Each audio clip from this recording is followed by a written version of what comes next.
Iran आणि अमेरिकेमध्ये 40व्या दिवशी सशर्त शस्त्रसंधी. होर्मुझची सामुद्रधुनी खुली करण्यास इराण तयार.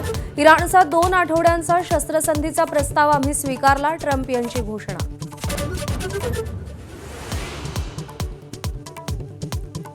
शस्त्रसंधी हा इराणचा विजय. इराणचे सर्वोच्च नेते मोज्तबा खामेनेई यांची प्रतिक्रिया.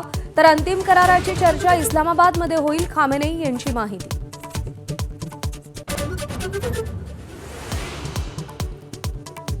आखाती देशातील शस्त्रसंधीचा तात्काळ परिणाम. शस्त्रसंधीची घोषणा होताच कच्च्या तेलाच्या किमती 20% घसरल्या.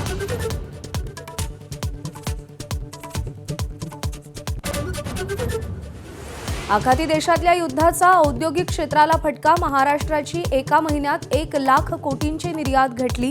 गॅसच्या तुटवड्यामुळे 10,000 कोटी रुपयांच्या नुकसानाचाही अंदाज.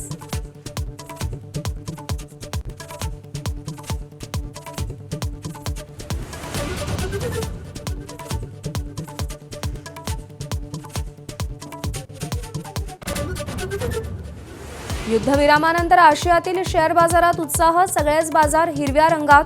युद्धकाळात सरासरी 8% घसरलेल्या भारतीय शेअर बाजारातही उत्सुकता.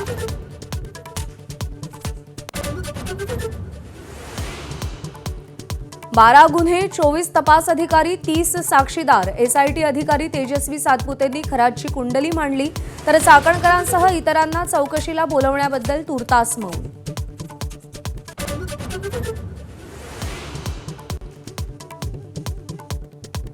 बारामती विधानसभा पोटनिवडणुकीसाठी 53 उमेदवार रिंगणात. अर्ज मागे घेण्याचा उद्या शेवटचा दिवस. निवडणूक बिनविरोध करण्यासाठी राष्ट्रवादी कसे प्रयत्न करणार याकडे लक्ष. उपमुख्यमंत्री एकनाथ शिंदे भाकरी फिरवण्याच्या तयारीत. पदावर असून काम न करणाऱ्यांना डच्चू देणार. तर आमदार खासदार मंत्र्यांच्या कामाचा शिंदे आढावा घेणार.